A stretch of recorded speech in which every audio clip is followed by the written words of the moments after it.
Mona Interman est avec nous. Je rappelle que vous êtes membre du Conseil supérieur de l'audiovisuel. Vous êtes venu ce matin pour parler de la francophonie. Il se trouve, alors je ne sais pas si je dois vous rappeler ces événements qui sont sans doute douloureux pour vous, mais que vous avez un rapport particulier avec Kadhafi, puisqu'il y a eu un incident majeur. Je ne vais pas mêler le CSA à cela. Oui.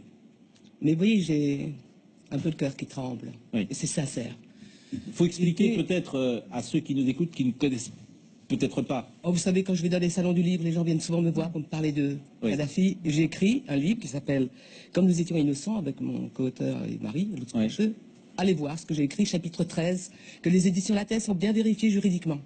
Mais dès 1984, j'étais en situation de danger, puisqu'en effet, en reportage, il s'est passé ce que j'ai raconté après, à la caserne à Zizia. Et puis un jour, Fogiel, avant que je parte pour l'Irak, en 2003, m'avait posé la question, il était minuit, personne n'avait réagi. Et en 2007, lorsque je revenais de Russie, des élections, lorsque Kadhafi a été reçu à Paris, moi je ne croyais pas, je ne voulais absolument pas croire. Et Canal m'avait invité dans l'édition spéciale avec Samuel Etienne, et j'ai raconté. J'ai raconté parce que je ne pouvais pas admettre que Kadhafi, dont on savait les crimes qu'il avait commis, pas seulement à mon égard. Pour que les choses soient claires, Kadhafi a...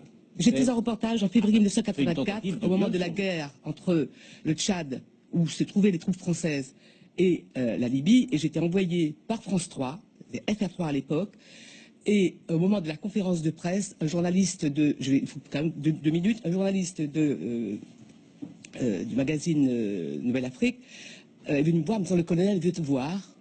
J'étais ravi, je voulais avoir l'interview, bien sûr, 1984. Et puis je suis monté dans une première voiture, une deuxième voiture, et je me suis retrouvé nez à nez avec lui. Il a regardé partout, il était déjà drogué visiblement. Et de fil en aiguille, il a voulu changer de pièce. Il y avait une interprète femme, Leïla, habillée tout en blanc.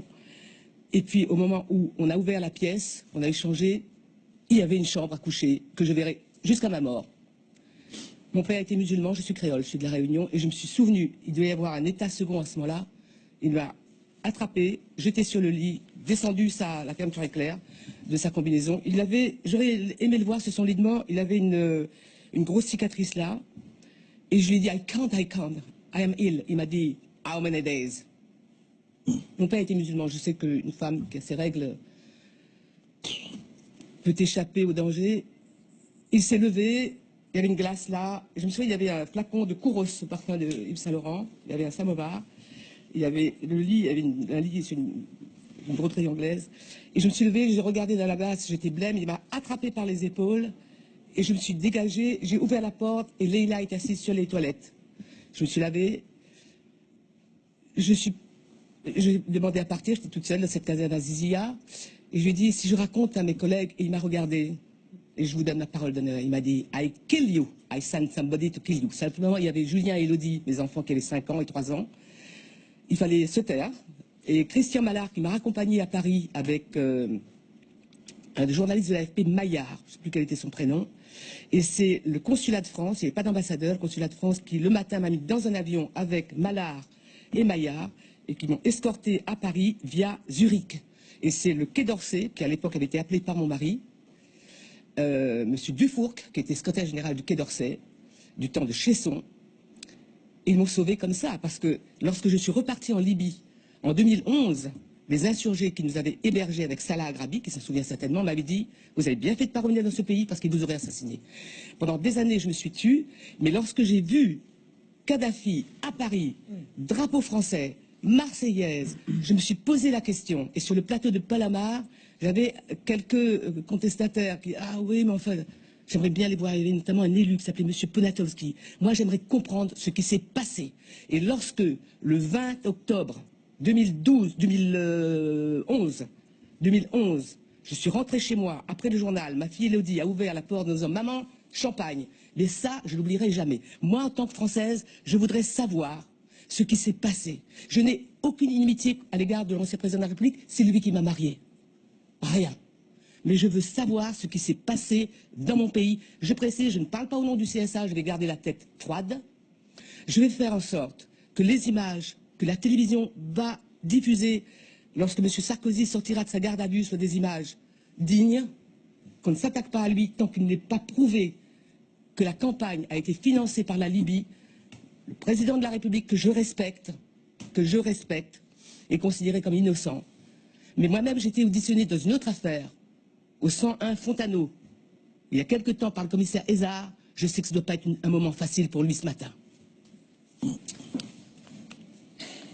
Vous avez échangé avec Nicolas Sarkozy? Non, mais je sais qu'après la venue de Kadhafi, j'ai eu le grade au-dessus de l'Ordre national du mérite. Vous voyez, je ne porte ni la Légion d'honneur, ni...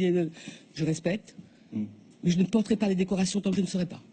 Et pourquoi vous n'avez pas tenté d'échanger avec lui ou d'avoir une conversation sur J'ai revu Nicolas Sarkozy après son élection, mais ce n'était pas après 2007. Et moi, cette histoire-là me reste vraiment en tête. Vous savez, toutes ces histoires de MeToo, etc., à l'époque, on a dû se taire. Et puis, en 2007, lorsque Canal m'avait interviewé en premier, dans ma propre rédaction, on a fait comme si on n'entendait rien. C'est Paul Amar qui m'a interviewé sur son plateau et qui faisait l'émission de médias. Mais pas France Inter, pas la radio et la télé publique. Il fallait éviter d'offusquer le pouvoir en place. Omerta. Hein? Donc de ce point de vue-là... J'attends. Vous attendez? J'attends que la justice me dise vraiment si mon pays a fauté. Parce que là, ce serait une ignominie. Je parle en tant que Française, en tant que grand porteur. Je ne suis que journaliste. Je suis momentanément membre du Conseil supérieur de l'audiovisuel. Je vais faire une distinction très claire entre mon travail, puisque je dois travailler sur les questions de déontologie en particulier. Je vais faire en sorte que les télés soient correctes, que nous restions la tête froide. Le sujet est beaucoup trop grave pour qu'on dise c'est bien fait pour lui, c'est la politique, c'est ceci. Non, non, non. Faisons les choses très clean, comme on dit, parce que c'est la journée de la langue française. Dans l'ordre. Les choses très claires. Je suis ravie de vous entendre, madame. Il faut essayer de comprendre, comme vous avez expliqué d'une façon très didactique, très pédagogique, où nous en sommes. Mais si la France arrive à avoir assez de maturité pour comprendre comment une campagne électorale a été financée, et si la Libye est intervenue dans notre processus démocratique, alors nous aurons fait un très grand pas. Vous avez raison. Bon, je vous remercie évidemment de ce témoignage. Il a fallu du temps pour expliquer, mais c'est connu cette affaire. Je vous remercie de ce témoignage. France Télé ne m'a jamais apporté de secours dans cette période-là, en dehors de Paul Amar, à titre personnel. On va poursuivre évidemment, et c'est toujours difficile d'enchaîner derrière la forme. C'est incroyable le hasard des calendriers que je sois chez vous ce matin. Oui. Je voulais parler de la langue française parce que c'est le français qui a été ma bouée de sauvetage, comme à beaucoup de gens qui ont appris le français à l'école en tant que gens de la Réunion. On n'a pas pu le faire. Mais si vous m'avez aidé à expliquer pourquoi aujourd'hui ce sujet est un sujet crucial, alors tant mieux.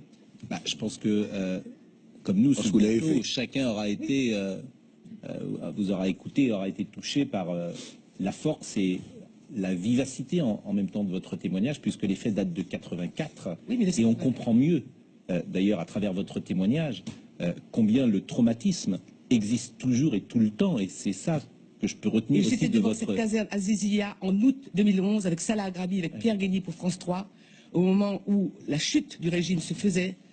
Mais à ce moment-là, je n'ai plus du tout pensé à 1984, j'avais fait une barrière. C'est après que j'en ai pensé le soir, toute seule.